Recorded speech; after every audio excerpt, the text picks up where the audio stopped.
Thank you all for being here, such a great turnout. My name is Gary Sheehan, and I work for McGraw Hill Education. Today we're talking a little bit about the generation of student that exists, generation of student that's coming in, and how purposeful and impactful use of technology can make a huge difference in terms of how we go about the next 10 years of higher education. So when I was a kid, there were 3 ways that I was going to be successful. 1, go to college, study hard, become a doctor. 2nd, go to college, study hard, become a solicitor. 3rd, go to college, study hard, become an engineer, do my dad project. None of those things materialist, obviously. So kids these days that are coming through, they're looking at the most powerful, wealthy, and influential people every day on Instagram, Twitter, Twitch, and YouTube. And that is going to have a major impact on how these people perceive, engage with, and interact with higher education going forward.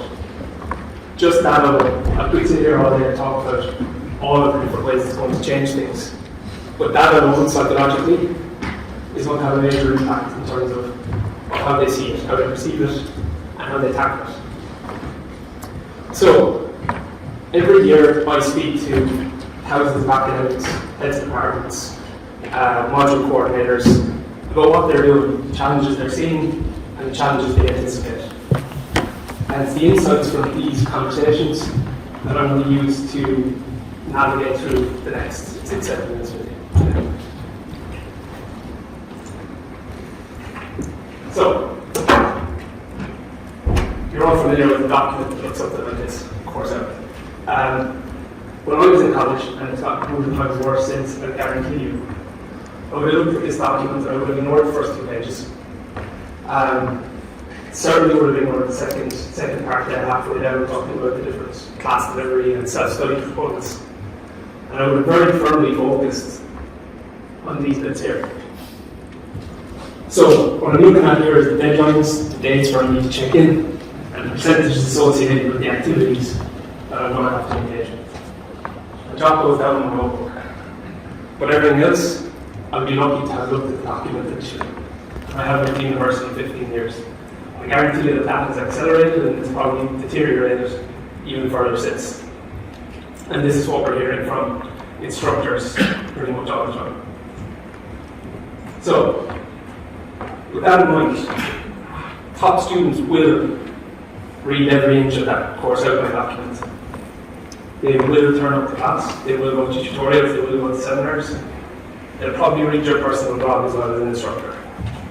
But the middle and lower tier of students in terms of engagement, they're slightly different. They need a little bit more support, they need a little bit more structure, and they need a little bit more guidance.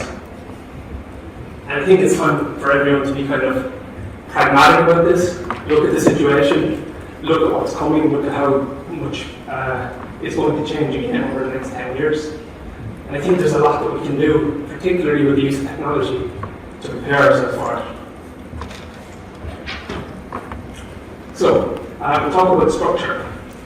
We talk a lot about adaptive technology. We talk about AI-driven solutions. And a lot of the time, instructors, module coordinators, deans, they will feed back to us that it's spoon feeding.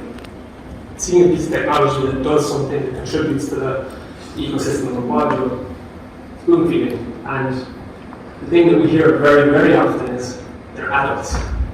They're adults. They should be motivating themselves, they should be driven, they should be able to get on with it. And for me, this is a little bit frustrating in terms of the fact that it seems that students that transition from second level to third level education, they do need that little bit of support, they do need that infrastructure, and they do need that guidance. And again, there's an appropriate image here of perhaps a 17-year-old, like to take an example from Ireland. You've got a kid that has had their homework journal stamped every Friday, that has their homework checked every day they go to class. that is held accountable for everything they do, and if they do something wrong, their parents hear about it almost immediately. So that same kid then goes through a very active summer of sport and a nice time with their friends, probably going out drinking, and they come back in September, we expect them to be adults, expect them to be motivated, we expect them to understand the new mission, which is to engage, turn up to class, study, and interact with the learning process as well as everything else that goes with college. So, as I say, I think support, structure, guidance is very much central to what is the future of higher education, and in conjunction with that and kind of linked to it is energy, creativity and variety in terms of delivery. And this is hard work. This definitely is hard work for an instructor, someone who's responsible for delivering a module. But technology can help with that. So, finally, like I say, the purpose of this, focus of the session today was around provision versus purpose, and the idea of embedded and purposeful use of technology and delivery can have a real impact and can lay the right foundations to support these new generation of students that are on the way. So, when I say provision versus purpose, provision for me is purchasing a lot of technology, making it available. And that is fine, and it does help those top tier students because they will engage, they will seek it out, they will listen, they will find it, and they will use it, and it will enhance their journey. But the second, or the middle and lower tier, they will miss out on that component. They probably won't engage with it, they probably won't see it, they probably won't know that it exists. So purposeful embedding of that same technology, which is more than likely highly impactful, is the key. And I think it was spoken about in last night's kind of opening remarks that it's a cultural change. We have the technology exists, it's fantastic. All of these different types of solutions by all of these different vendors that we have in attendance. But it's taking those solutions and making them central to the process, building them into the ecosystem. So, when we talk about purpose then, like I say, it's that embedded use of the technology and helping those lower and middle tier to connect to the module. And that's where technology can be most powerful. Not to accelerate the top tier, but to bring the middle and lower tier along the journey and help them to connect. And finally, value and relevance. For me, it's the thing that I keep going back to, just myself personally. Doesn't matter whether it's this generation, Gen Alpha coming through, what they look for. They're smart kids. There's no doubt about it. They're smarter kids than probably the generation that I was part of. They want value and relevance, and they won't give their time to anything that's not valuable to them. So if it's valuable and relevant, they will come. And for that reason, delivering lectures that has the content that they can easily find in a Google search, they're not going to see value and relevance in that. Allowing a piece of technology to do some of that heavy lifting, so that when they do come to class, they're seeing a motivated, enthusiastic, creative, driven instructor. That's what's going to bring back on campus. They will see that value and relevance and that impact of actually turning up and paying attention to that session. And again, technology will facilitate it, but this is the piece that's going to drive this generation and the modern generation of students, the incoming generation of students. So, very quickly, I'm just going to show you again on the provision versus purpose side of things. This is an instructor from the University of Swansea who embedded a piece of technology and utilised it as assessment for learning. So every week the students did an adaptive assignment and they got 1% for it, and they did weekly problem sets which they got 1% for as well. This is what the data looked like at the end of the term. So all 676 students registered and activated. 578 of them did almost everything they were asked to do. A couple missed one or two assignments, and then we could see that there was an at-risk group, which there always is, which didn't around the 10% mark.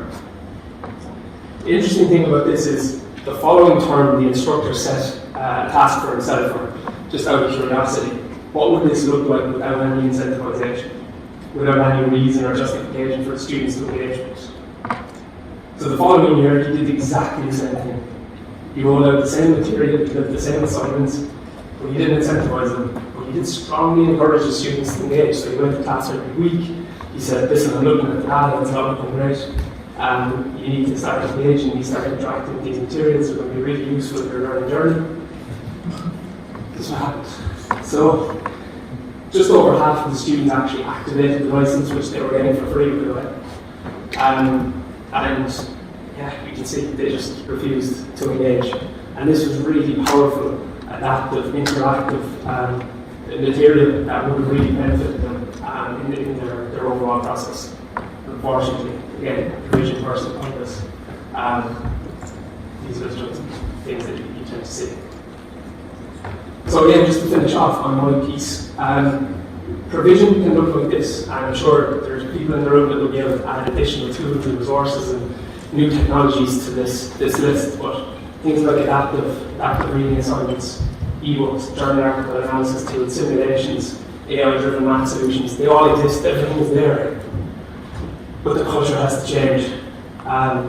Providing these things for students, again, is part of the process. Provision, brilliant. We have the stuff. It sits within the ecosystem of the university. Making it part of the process, though, can give you this. I'm just going to leave it out there for a second. But you can quiz me on this. How does technology, how does any piece of technology impact on these major challenges of modern higher education institutions? Then I can give you a very strong answer on it. But again, we're talking about providing it. Very few of these will be covered. But embedding it with purpose and using it in delivery, these are the types of things that you can see. So on that note, I will hand over to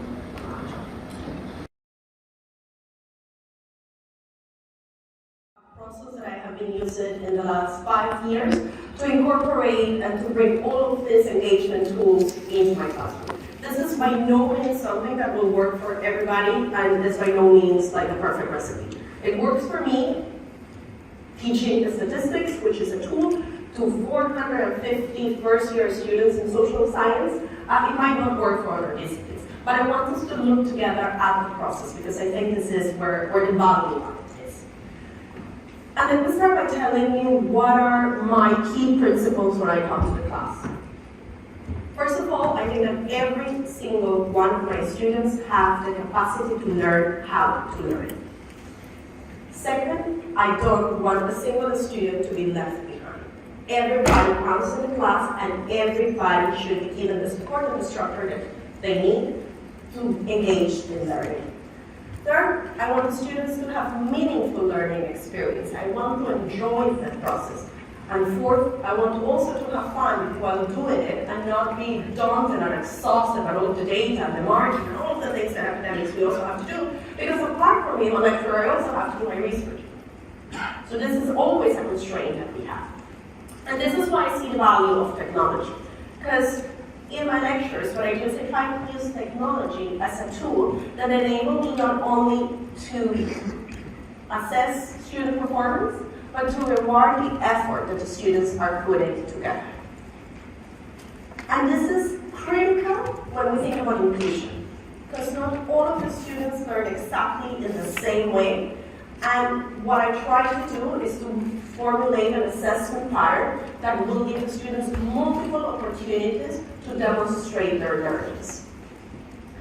And also, I use technology to make sure that I have the heavy lifting done before the lectures, so that whenever I meet with my students, I can use all of the time and all of our resources, energy, attention, TAs, to get into the deep parts of learning, analyzing, thinking critically, evaluating. That's what I try to use the technology for. So remember that first slide that Gary shows you with the fantastic syllabus? My students still get that, but they don't remember anything about it. So what they do remember in the first class, and they keep coming back to these no matter how advanced in their term we are, is what is coming or what is mapping to the assessment and to the final mark.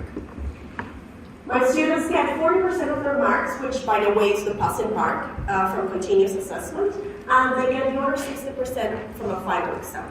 In this continuous assessment, there are a couple of elements. First is upper reading. And reading matters as simple as that. You have to read before class, and if you read before class, guess what? You get extra minutes. And reading before class is not something that is new. There is nothing innovative about preparing for the lecture. I was doing that 15 years ago back in Colombia. But the main difference is that my lecturers couldn't check if I read or not. And the ones who tried to do it, they asked me to write a report. So if I do the same with 450 students, I end up with 450 reports for every lecture that I teach. And I don't even want to start checking the student codes to make sure that they complete it. But with technology nowadays, we're able to reward the students for taking the effort of reading before the class. And that's what I do with the projects. Because they read before class, we have more time for engaging in other meaningful activities. One of them was homeworks. And homeworks are the traditional way of assessment, but in this case, the homeworks are way more challenging than I would do before if the students didn't come prepared to class. They get to do group work so that the students are exposed to other ways of thinking and approaching the same challenge. And they're all using applications or real data so that they can draw these connections between what they are learning and how they can apply it to their day-to-day lives. Then we have quizzes, and quizzes, I don't see them as an assessment of learning, but rather as an assessment for learning. And it is an important part for students to understand which are the building blocks and what are the key concepts that they need to master before continuing to the next part. And this is also why I use a midterm exam, because there is a point in my model, and again, this might not work for everybody, after which all of the concepts are combined together to produce more complex knowledge. So the midterm exam, I use it as a way to highlight which are the building blocks that need to be solid enough so that we can continue with the next part. And by incentivizing the students to prepare for this exam timely, once I come to the classroom and I start with the more complex topics, the students are already okay with the foundations, or on average they're okay with the foundations. And then of course I have a final exam. And if I tell you something, this most likely is going to change a lot for next year because we have a couple of changes in technology, but I'll come back to these at the end of the session and how this is an adaptive process. And again, as Dara was mentioning, these are students, they have first year, so they are 17, 18, who just came out of high school, and they have absolutely no idea on how to prepare and how to study. And my role as an educator is also to help them become autonomous learners. And believe me, they get there. But they need a hand in the process. And as I said before, I want to reward the effort that they put in engaging in the process. So when they log into the platform, they're going to have their readings, their quizzes, midterm, they have additional resources, they have deadlines. They can complete this assessment at their own pace because not everybody has the same resources available at home. Not everybody can see it in their computer. They have to negotiate with their siblings. They have to make sure that there is good internet so that they can connect. So there is this flexibility on one, they can complete the assessment. They just need to complete it before a particular timeline. Now let me go back to the pre-readings. Because when I first started thinking about, well, it's just an ebook, you know, it's just a PDF, so what? But that's not the thing. What really I like about it is the fact that it was highlighted. So I don't know about you, but when I think about myself, 15 years ago, preparing for class, I was reading before from my textbook, and I was highlighting everything to the point that my copy was just yellow or green, whichever color I was using, I have no idea. Nowadays I go back to it and I was like, what was I doing? And this is a cool thing of the smart book in that sense. I log in for create my assignment, and I tap what are the key concepts that the students should master for my module. And those are highlighted.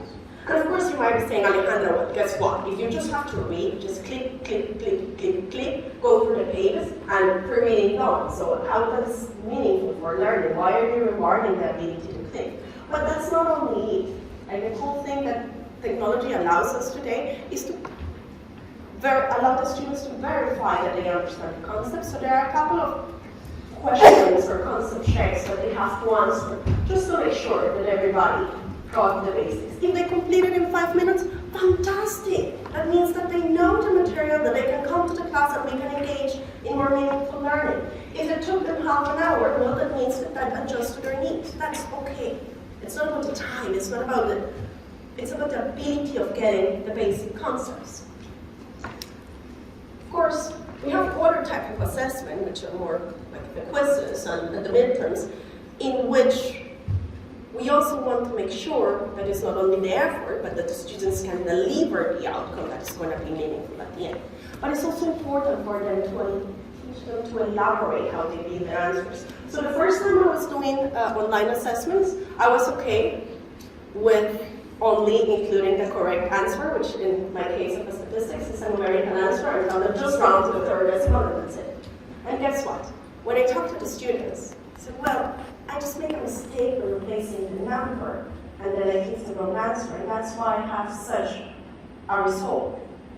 And this is particularly meaningful for students with disabilities, even though I accommodate time and so on. They should not be penalized, and they should have a space to demonstrate their learning. So in the next year, I include the justify your answer box. I had no idea that I could do it, so probably I just talked to the IT and said, hey, how do I allow them to type what they have done, or to explain in their process, so that I can give them marks for their thought, not only for getting the correct answer. One of the parts I like the most is when we go to homework. So remember that I was mentioning at the beginning that they read before class, then they come and I do a regular lecture, and then I tell you what I'm doing the next lecture. They're going to have weekly homeworks, weekly quizzes. But the homeworks is a fantastic thing because they get to work in applications. So my students, they struggle to know each other, so they have been coming to college for at least one term by the time they are with me, and yet they don't know like 3 classmates. That's too much to ask for them. They have been through COVID, they're not very good at the moment socializing, so I make them complete a survey at the beginning, anonymous. And then we play with that data throughout the term. And because I work on gender-related issues, then I put in that survey questions that are interesting for my research, so that when we come and we do homeworks, I can bring part of my expertise into the lecture and generate more meaningful things that they wouldn't be able to get in Khan Academy, which is typically the other source that they will go whenever they struggle to understand my accent or my slides. They also work with real life data. So here, for instance, I'm presenting a growth-specific chart focus, a growth-specific chart used by the agency. But we also do lots of fun things like counting rules with rugby teams, or patient updating with sexual transmitted disease, or quality control with Guinness pints, of course, we're in Ireland. And guess what? Where do I get the idea for these examples? I'm not that creative, to be honest. From the students. Like the last time I asked, so tell me, what are you interested about? This particular cohort came with a very good example about drugs and quality tests and sample size. I still have not incorporated that in a meaningful way in the lectures, but they have the ideas. They can tell you lots of things about what is meaningful and the ways they can have to connect with the material.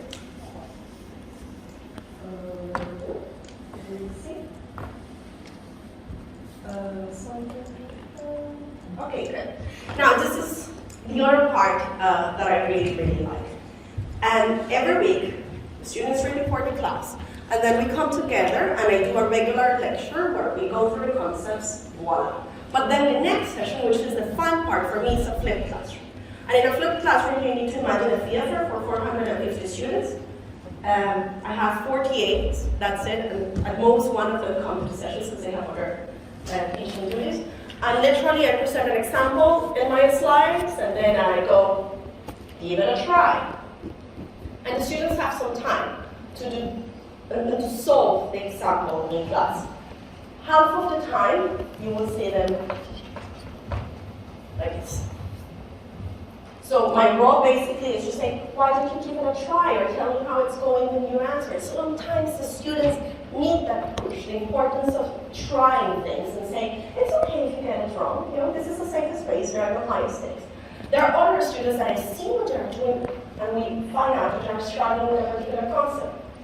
And then I need to just answer the question for that student specifically, but I answer it for the entire class. And it happens to be that many of them have the same question. And that sort of face-to-face interaction gives me invaluable information of what are the learning gaps of my students, what are the concepts that they are struggling with. And let me be honest, I was looking at different ways of gathering this information throughout the year. So I've been trying to ask the most difficult concept and so on, but all the things that require me doing additional effort outside the theater and inside the lectures happen to be non-sustainable, because there is limited time. But having the opportunity to talk to my students in the class and see what are the challenges and their needs, it's fantastic. Of course, you can be worried by this invader syndrome that we're talking about this morning, but sometimes my students are like, I want to get too close, this is my personal space. Their students are rude, they can just make money. And I don't get near by them if that makes them uncomfortable. And that's important also for some of the students.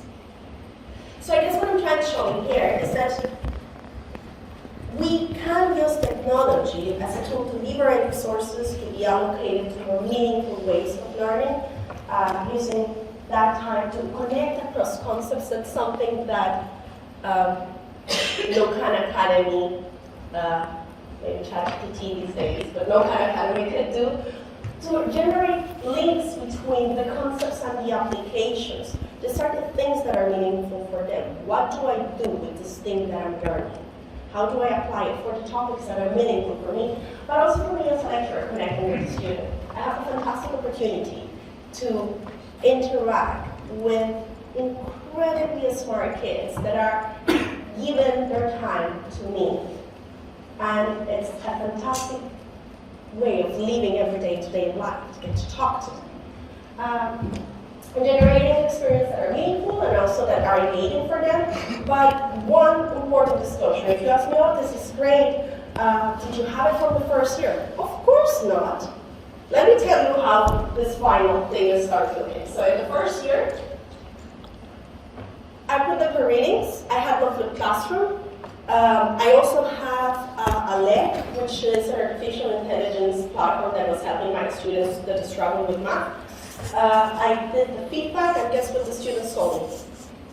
It's way too much. But we don't have that much time for all of the things that you are asking us to do. And by the way, you're repeating yourself. Because we read them before class, you say it in lecture 1 and you say it in lecture 2. I'm like, okay, that makes sense. So in the next iteration, I introduce the flipped classrooms.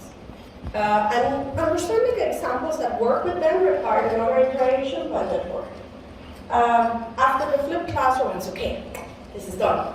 I know how to teach this class. No, the feedback came out and I talked to the students. They said, the homeworks are like kind of not connected to the rest of the things you're doing in the module. And I was like, oh, of course, I'm using the homeworks from the previous year, which do not relate to things that we're doing in the flipped classroom. So in the next iteration, we adapted the homeworks. And I was like, okay, it's cool. I did the homework thing. Next year, feedback. Those homeworks are incredibly challenging. Like, again, I'm just one person submitting like 12 homeworks, plus quizzes, plus more readings. What do I do? Well, let's make it a group assessment. So now the students work together. Believe me, my teaching assistants that help me to grade these marks are happy that we are doing group assignments. Next year, another iteration. I was doing final exams back in the day, paper and pencil, long questions, give me on. You evaluate me the entire year with continuous assessment in quizzes, just multiple choice. And then I come to the final exam with no practice whatsoever in that, and that's the final assessment. Well, absolutely, that makes sense. So I adapted to a meaningful MCQ that uses algorithmic questions, that use the justification boxes. And guess what happened next this year? Anybody? I hear it. I liked it. ChatGPT. I designed my exam. I was ready with it. Honestly, I did it 1 month, I would say, let's put today, 2 months before, I put my questions, ChatGPT was not good in the statistics. So I was like, okay, good to go. 2 weeks before, ChatGPT has learned statistics. Which means that I have to adapt the assessment. It doesn't mean that now I have to do proctoring and do not allow the students to, that doesn't work with them, they don't like the basic technology. But I need to think ways of incorporating this in the class and to make it a meaningful part of their learning road, because that's what they're going to be using in their life. And guess who told me that I needed to incorporate this in the class? Students. So yes, we have Gen Alpha coming, and we have absolutely no idea how to deal with them. But they are the best informed individuals to tell us about their needs. Yes, they will become autonomous learning. Yes, they do have the capacity to learn. But as an educator, my role is also to guide them through the process and give them multiple opportunities to demonstrate their learning and to generate spaces where it's safe to fail, because at the end they will achieve the learning. And that's what we have come today to tell you, but probably you have some questions, so we also want to hear from you. Thank you.